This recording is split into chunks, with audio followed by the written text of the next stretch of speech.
Kurumirira tharikira iria yatabanirio kiumia kihituku ni itoi mwena wa Riverside mukawa-ini wa Dusit D2 itigite family itiganite igicakaya thutha wa andu ao gukua. Matura-ini ma Gikeu na Mbuki mwena wa Uthaya gukirite ihoru, family igiri igitaririo ria riboti ya makinyeire igie tharikira mukawa-ini wa Dusit D2 na gucoka kumenya ciana ciao ni cikuite.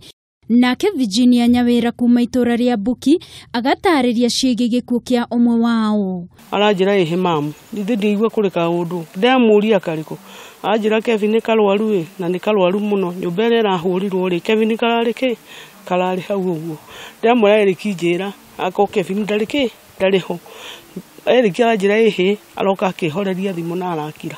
Family ciri wikiuria thirikari kumateithiriria guku nake murugamiriri wa wadi Ruben Wahome agikia muhwa otocio. Njugio na ninde toicio ndiracimenyete ni thimu ndirahurirwo ni mwanaki omwe twathomaga nake kuma Nairobi aranjira ni twaruci mwanaki omwe kuma itura ria Mbuki ari muripuko ucio riu ningi ngiragirite gwikinya hwaini waira ndirabahuruo thimu ingi ngiribotera Kameme TV mohoro Gitau ni njitagwo Wangui wa Muirori.